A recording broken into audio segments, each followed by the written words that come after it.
Hi, this is Daniel O'Connor from Warpit, and this is a quick presentation about how to look after yourself and take action during a crisis. This is targeted at specifically sustainability people, um, and I'm doing this because I did this as a presentation to a climate emergency conference in November, and I got a really good response. I then went to another sustainability conference in January, and people in that conference were then telling me how good that presentation was in the previous conference. So I thought I'd better commit this to video, but life gets in the way, and then there's some other crisis happened, and I thought it might help just to get this out. So what I'm going to talk about is how to manage stress, how to manage overwhelm in a crisis situation in order to be able to take action and continue with the impact that you want to make. Okay. So this presentation is particularly aimed at sustainability professionals, but it could also apply to any change maker who's having a positive impact in organisations or in society. And it's for those who feel they might be suffering from overwhelm. The sorts of people who say they get to the end of the week and they look at the to-do list and nothing's been done, but they feel really busy, but they're actually don't seem to be getting anywhere. It's anybody who's looking for how to set direction and clarity. And it's for people who are feeling stressed and want to be able to manage it and still take action. Okay. So why am I even talking about this? Well, to make positive impact, we need you to be at your most optimal condition. So you're delivering maximum impact, okay? Which means we need you to be able to handle the knocks, handle the ups and downs, and be resilient. We need you to take action, make progress, bring that impact. And to do that, because you're under so much pressure because of the various crises that are going on, you need to be able to manage those different stresses and pressures that bring anxiety, okay? So we need you to be at your best. So this presentation has been born out of the climate emergency. 18 months ago, it really pierced my consciousness that there was a time-critical nature to climate change. I hadn't really realised that before, even though I've been involved with sustainability for 20 years. So that time-critical nature really started developing anxiety in me, what are we going to do? How are we going to do this? And then the scale of the job started to create a massive feeling of hopelessness. That hopelessness then developed into more of an action-orientated response. So I started taking action all over the place, doing what I could in the hours of time that I had. And then that actually developed into overwhelm because I was doing too much and I wasn't really working at my best. So this presentation is born out of that experience. A lot of what I'm going to talk about is actually common sense, although it's not common practice. So I hope by just mentioning it again to you that, it pierces your consciousness and you start to take some benefit from this presentation, okay? So the first thing is, you've got to really recognise that you are part of the solution. You're bringing high impact in your work, so you've really got to start being nice to yourself, acknowledging your contribution that you're going to be bringing to this process, yeah, and treating yourself with respect and good quality maintenance, because you're going to increase, you had good impact so far, but that's going to get much, much more increased in the coming months and years. So the first step of that is a self-care. You've got to look after yourself. And I'm just listing some easy wins here, which virtually cost nothing. They're going to take, not much of your brain capacity, and you can actually, you can really see massive improvements. So the first thing is, sleep. You've really got to respect the space for sleep. It's well known that getting good sleep increases productivity, increases concentration, increases, collaboratory skills. So you've really got to spend time and energy to prepare your sleep space and your sleep approach. By the way, as I'm going through all these bullet points, I can't go deep into each one because the presentation would take 10 hours. So, you just need to go into Google and start to search, what others are saying about this, okay? So, you need to get your sleep sorted and give your sleep, the proper respect it deserves. Sleep is the most undervalued performance enhancing drug that there is. Okay, that's point number one. Point number two, this is your computer. This is what's bringing your impact. This is your brain. So you need to just like an engine, it needs high quality fuel going in to get high quality return out. So you need to look at equipping your brain and your body with the right foods and nutrients. So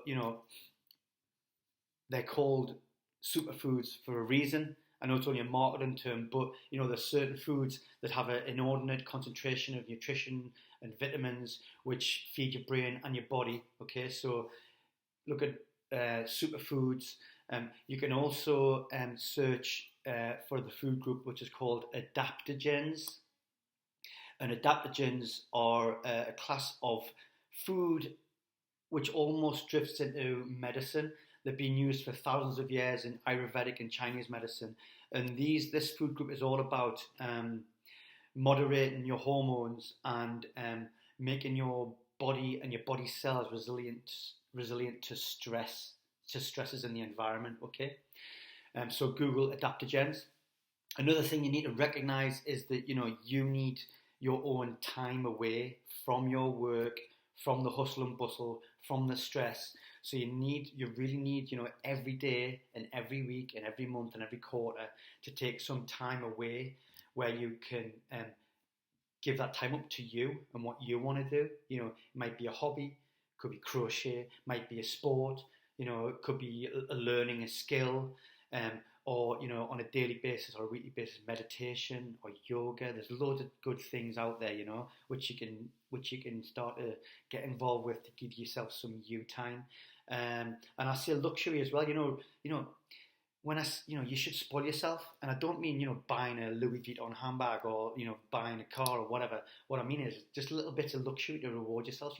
Might be a square of chocolate, might be a bubble bath, might be a walk with a loved one, but or reward yourself for the stuff that you're doing with a little bit of luxury. It might just be going for a walk in nature, or hanging out with your kids. Reward yourself with little treats like that. Another thing, obviously, physical exercise generates new brain cells.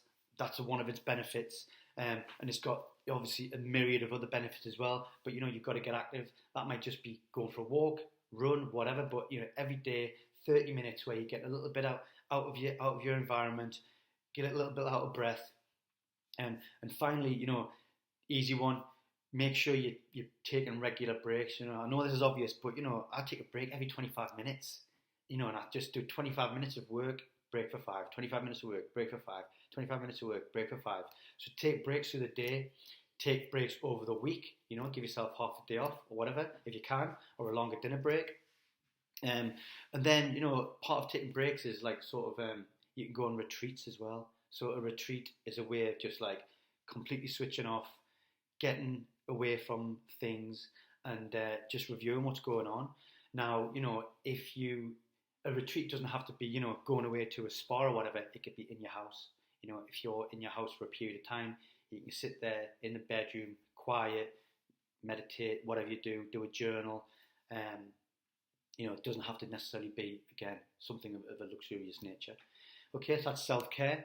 Another thing about a crisis is that, you need to have your mind ready for these stresses that are coming. And, you've got to have like a growth mindset. You've got to be open to things going wrong. You've got to be open to barriers being put up. And, you've got to recognize that as well as, when you're doing really well, that it's going to come down as well. You're going to have down days. I used to have like a down day once every quarter, and then it started being once a month, then it started being once a week, and so I've had to like kind of manage that. And now I feel like every challenge, every time something goes wrong, it's an opportunity. It's almost like a gift to actually review what went wrong, so it doesn't happen again, and that makes me grow. Okay, so this sort of attitude helps you be persistent over time. You take the rough and the smooth. Obviously, mindset for sustainability, it's all about collaboration now. Um, Collaborating with suppliers, collaborating with your colleagues, collaborating with the community, collaborating with the competition. If we're going to crack this, we need to collaborate much better. So you've got to get in that collaboratory mindset so you don't hold things anymore. You share what you've learned. And also, getting used to being uncomfortable is a really good skill. So stress is uncomfortable. So if you can ramp up your propensity to be able to handle uncomfortable situations, you can start to handle stress in a better way. And that might be, and this is from a Tim Ferriss book, 4-Hour Workweek. Tim says, if you want to start getting used to being uncomfortable, you can, start asking for 10% off your coffee. That gets you out of your comfort zone. Or in the street, just lie down for 10 seconds. Just getting out of that comfort zone incrementally to grow your feeling of being uncomfortable. Personally, I like to have a cold shower, and that started off at 10-second cold shower at the end of my warm shower, and that's grown over the months, over the last 4 to 5 months to a full on, this morning I had a full on from the start 8-minute cold shower. So that's my body and brain and mind getting used to being uncomfortable and getting out of that comfort zone. Okay. A big part of your mindset is if you believe in something, that then becomes your behavior. So especially in crises, other people are going to be looking to you. So there's a bit of a leadership thing as well, but also for your own growth, try and be optimistic. I don't mean just being wildly optimistic without having any reality. What I mean is you can be optimistic just by expecting things to go your way. And if they don't go your way, then you can be optimistic about it not going your way. And going, well, what can we learn from this? How is it not going to happen? How are we going to avoid that next time? So, be optimistic and be aware of your own negative self-talk. Oh, this will never work. Or I'm an idiot. Or it's happened again. Be aware that you're programming yourself. If you're talking to yourself negatively, you're programming yourself to kind of fail. So flip that. And just be, you're telling yourself to be, we're gonna win this time. This is gonna work really well. This business case is gonna be accepted. All that sort of stuff. The people you hang around with, they affect your beliefs, and how you talk and all that sort of thing. So hang around with the positive peer group. Get rid of anybody who's bringing you down, or there's a negative peer group. Hang around with people who are lifting you up, bringing you out of your comfort zone, helping you improve. Egging you on, being supportive, and really important is to hang out on places online where there's positivity. It's so easy on Twitter or LinkedIn to start liking negative news stories and things like that, and then before you know it, your whole news feed is filled up with negative stuff, and that just brings you down. So just be really aware of hanging out in more positive places online. Okay. A really good, you've got to get when you're stressed out, you've got to get perspective. You've got to be reminded of the bigger picture, and actually, on that day-to-day level, that thing probably doesn't matter. I kind of so what I say is, you've got to celebrate your mini wins, and what I mean by that is, acknowledge them, note them down in a journal or whatever it might be. And what I mean by mini wins is, anytime you had a little win. Anytime that something moved forward, someone said something nice, a project got approved or whatever it might be, write them down. And on the days when you're feeling low, you can look back on your mini wins and you actually go, oh, actually, I am making some progress. Another thing is, get out in nature. There's nothing better than if you're feeling under or down, get out, go for a walk. Walking is so meditative, just one foot in front of the other. Get out into the forest or into the streets, go meet people, and just get out there, and that clears your mind. Go for a run, and that can just help you shift that mood. Also, think big picture. 85-90% of things don't really matter. It feels like it matters at the time, but when you look at the big picture over the year, over 3 years, over 5 years, over a lifetime, the thing that you're really worried about that's really getting to you, it really doesn't matter. so you can try and just park it. And also another thing, when things are happening, especially when there's a number of scenarios where things might go wrong and you're worrying about the future, if you accept each scenario, and just believe that it actually is going to happen, that's going to happen. That really clears your head for decision making, so you decide what you would do in each scenario. And once you've decided what you're going to do, you've kind of got a little bit of an action plan, and that helps to settle that feeling of listlessness and you don't know what to do. So a big part of this is leadership. You've been working sustainability for X amount of years, X amount of months, whatever it might be. And you might feel that, you've been working on sustainability for a while, but we're really just at the start of the journey.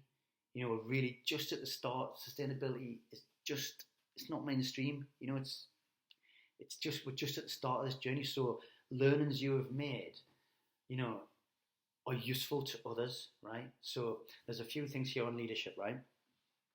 Connecting with others, first of all, helps you connect with like-minded people, and you can start hanging out with more positive people, but also, you're going to share your story, so you're going to show them things you've done, whether it's a success or a failure, and they can learn from you, and you're showing leadership.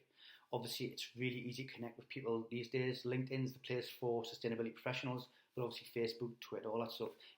So push out your LinkedIn connections. Try and make as many connections to the people in your field as you can. There's lots of local events starting around sustainability. Green drinks, Women Sustainability Network, all that sort of thing. So get involved with your local sustainability group. Pick up a mentee. Pick up a mentor, and then you can share that those experiences directly. Join a mastermind group or get an accountability partner, so you've got that support. And also, you've got to share these learnings. And the benefit of sharing these learnings is that, I've said it already, you become a leader, you become an authority, but it's also great for your career development. So it's easier than ever to start to share your learnings, Start a blog, start tweeting, develop a newsletter, and you can Google how to do these things, and share your case studies of projects that you've done, offer yourself up as an interviewee for podcasts, go and speak at events, and talk about your journey, and this helps others learn from you, and get out, and start to make gains that you've made as well. So taking action, just wrapping up, okay? So we've talked about how to manage stress and anxiety, and yes, that's great, but also we need to be taking action. And when we're taking action, we've got to be mindful of self-care and all that sort of stuff, so that you can continue taking action over the long term. Okay, so taking action, you need to develop obviously a plan. When you've got a plan, you know what to do. You can open your laptop, you know exactly what to do straight away. So you need to have if you haven't got one from your work already, you need a vision. So where do you want to be in this applies to each project, or it applies to the next 6 months or the next year or the next 3 years, but you need a vision, paint the picture. Where do you see this project going? Where do you want to be at the end? And now that vision, you start to develop a strategy and action plans and milestones and tasks and subtasks. Okay, so once you've got them in place, you know what to do, so that if you are having a bad day, at least you can go to your action plan and you can just take action. So that becomes part of your habit. When you've got a routine, when you're having a bad day, and if your routine is following your action plan, you can just go to your routine and your brain can just work and do the action, and you have a bad day, but you're still having an impact. One big thing about taking action is, there's a lot of things that you might do that don't have any impact, so we haven't got time for that anymore. So you've got to prioritize the things that bring impact. There's a thing called the 80-20 rule, the Pareto principle, where 20% of the things that you do will bring 80% of the impact. So you've got to filter your tasks to find those 20% that bring 80% of the impact, and that's what you should be doing. Prioritize the things which bring the most impact. Avoid distraction. Put your phone. I've got mine right here. Put your phone in the other room. Turn off your notifications. Close your email client. All that sort of stuff. There's plenty online about how to avoid distraction. This is a skill that you also need to develop. It's the skill of delegation. Get rid of stuff that you're not really that good at. Do the stuff that you're good at. Another point to make is, the sustainability person should be the conduit of change, not actually the project manager of the change project. So look to find other collaborators in your organisation or community who will benefit from your project or from your proposal, and try and get them to be the lead on it. Yeah. Get an accountability partner. That's someone else who's at your level who wants to also take action, and you show them your action plan, and they show you their action plan, and you keep each other accountable. And get a mentor. It's a no-brainer. Mentors are available online, and there's it's something that should be normal to have a mentor who can objectively review what you're doing and where you're going to be going. Yeah, and they're obviously a bit more experienced. Obviously, to-do list. Yes, you need your to-do list, but obviously take into account the 80-20 rule. Get rid of anything that's not having any impact. Delegate as much as you can, and then you've got your not to-do list. Don't check social media outside certain hours. Don't talk to those negative people who will bring you down and sap your energy. Don't open your laptop or computer without a plan. So, develop a not to-do list as well. Okay, so there's my quick sort of overview of taking action. So we've talked about why it's important for you to have self-care so you can optimize your impact in the coming months and years. We've talked about how to take action, and the mindset you need to be able to manage these stresses that are thrown at you on a daily basis. Hopefully you enjoyed that video. I've just spat that out without any rehearsals or anything like that. So hopefully it's understandable. If this is of use and people find it of use, I will pull out each bullet point into something a bit more detailed. Okay, and lastly, bravery is the solution to regret. So we all need to just step up a little bit and get stuff done. And then in 5 and 10 years, you won't look back and go and say, could I have done more? Okay, goodbye.